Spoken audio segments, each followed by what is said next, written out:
Hello friends, आप सबका स्वागत है हमारे प्यारे YouTube channel learn by failure पर। उम्मीद करता हूँ आप सब स्वस्थ होंगे, अपने आगामी परीक्षा की तैयारी कर रहे होंगे और साथ ही साथ टाइपिंग प्रैक्टिस कर रहे होंगे। दोस्तों, सुनने में आ रहा है कि जूनियर असिस्टेंट 5512 की टाइपिंग दिसंबर में होने को जा रहा है। अगर ऐसा है तो आज से हम सबके पास 2 महीने का समय है और 2 महीने का समय पर्याप्त होता है अपने टाइपिंग में सुधार करने को, अपनी कमियों पर काम करने और टाइपिंग को धार देने में। तो दोस्तों, आज के इस वीडियो में हम लोग टाइपिंग से रिलेटेड कुछ प्रमुख बिंदुओं पर चर्चा किए हैं। ये प्रमुख बिंदुएं सामान्यतः टाइपिंग से रिलेटेड प्रॉब्लम पर ही केंद्रित हैं, जैसे कि टाइपिंग कितने घंटे प्रैक्टिस करें हम लोग, एग्जामिनेशन हॉल में हाथ क्यों कांपने लगते हैं, आखिर हम लोग टाइपिंग कैसे प्रैक्टिस करें कि एग्जामिनेशन हॉल जैसा फीलिंग आए, टाइपिंग की स्पीड कैसे बढ़ाएं और किन किन बातों पर ध्यान देना है टाइपिंग सीखते वक्त। इन सभी बिंदुओं पर हम लोग चर्चा करेंगे इस वीडियो में। आइए चलिए शुरुआत करते हैं। दोस्तों, जैसे कि हम लोग जब टाइपिंग सीखना स्टार्ट करते हैं तो हम लोगों का मेन फोकस रहता है कैसे जल्द से जल्द अपना स्पीड बढ़ा लें, और सिर्फ स्पीड पर ही हम लोगों का दिमाग कंसंट्रेट रहता है। और एक समय ऐसा आता है कि हम 20-25 से आगे हम लोगों का स्पीड बढ़ नहीं पाता है और वहीं रुक जाते हैं। देखो दोस्तों, पहले तो हम लोगों को अपना माइंडसेट कर लेना चाहिए कि सिर्फ स्पीड पे ही ध्यान नहीं देना है हमें, क्योंकि हर एग्ज़ाम का इवैल्यूएशन मेथड अलग होता है। आप ये सोचें कि हम स्पीड पे ही अगर फोकस करेंगे तो हम हर एग्ज़ाम क्लियर कर लेंगे, तो ऐसा नहीं है।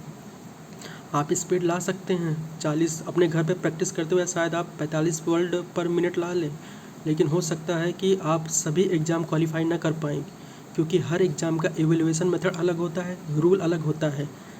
मान लीजिए यूपी ट्रिपल आपको बैक स्पेस यूज़ करने के लिए दे रहा है, लेकिन अन्य कोई एग्ज़ाम हो गया, रेलवे हो गया या हाई कोर्ट हो गया, मान लीजिए वहाँ पे बैक स्पेस आपको नहीं दिया यूज़ करने के लिए और आपको आदत है बैक स्पेस यूज़ करने का, तो क्या आप टाइपिंग क्वालिफाई कर पाएंगे?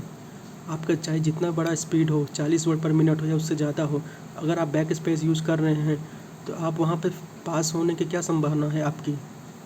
आप खुद सोचिए, क्योंकि आपने केवल स्पीड पर ही ध्यान दिया है और स्पीड लाने के लिए आपने और किसी चीज़ और किसी फैक्टर पर ध्यान दिया नहीं। तो दोस्तों, जो हमारा ध्यान होना चाहिए सिर्फ स्पीड पर नहीं होना चाहिए। जैसे कि आप लोग यहाँ स्क्रीन पे देख रहे होंगे, पहला पॉइंट लिखा है clear mindset, try error free typing with speed. देखो दोस्तों, यहाँ पूरा इसका मीनिंग ये नहीं बता रहा है, मैं आपको इसका पूरी मीनिंग बताता हूँ ये क्या कहना चाह रहा है इस सेंटेंस में। आपको अपने टाइपिंग प्रैक्टिस इस तरह करना है कि वो एरर फ्री हो।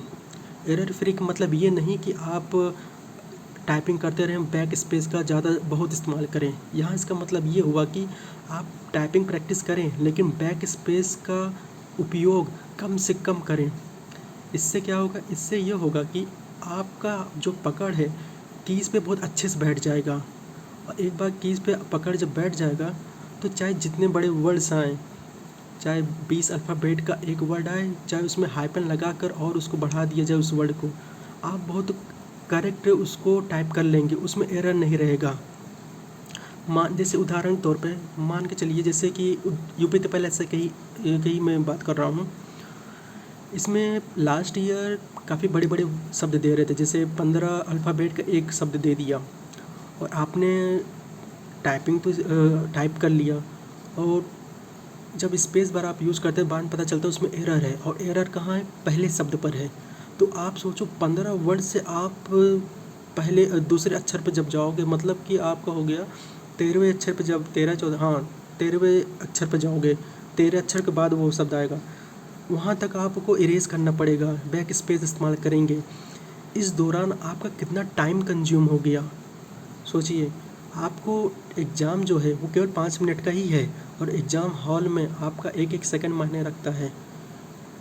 आप 1 सेकंड में अंदर भी हो सकते हैं, 1 सेकंड बाहर हो सकते हैं, लेकिन आप अपने बैक स्पेस के आदी होने के कारण एक एरर आपने कर दिया, और उसको सही करने के लिए आप जब इतना दूर गए तो कितना टाइम कंज्यूम हो गया?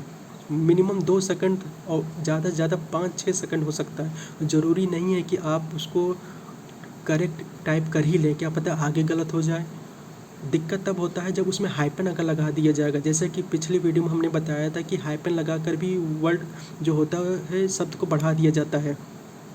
हाइपन लगाकर अगर शब्द दे दिया तब तो और दिक्कत है। आपने थोड़ा सा लापरवाही किया, आपका बहुत समय चला जाएगा।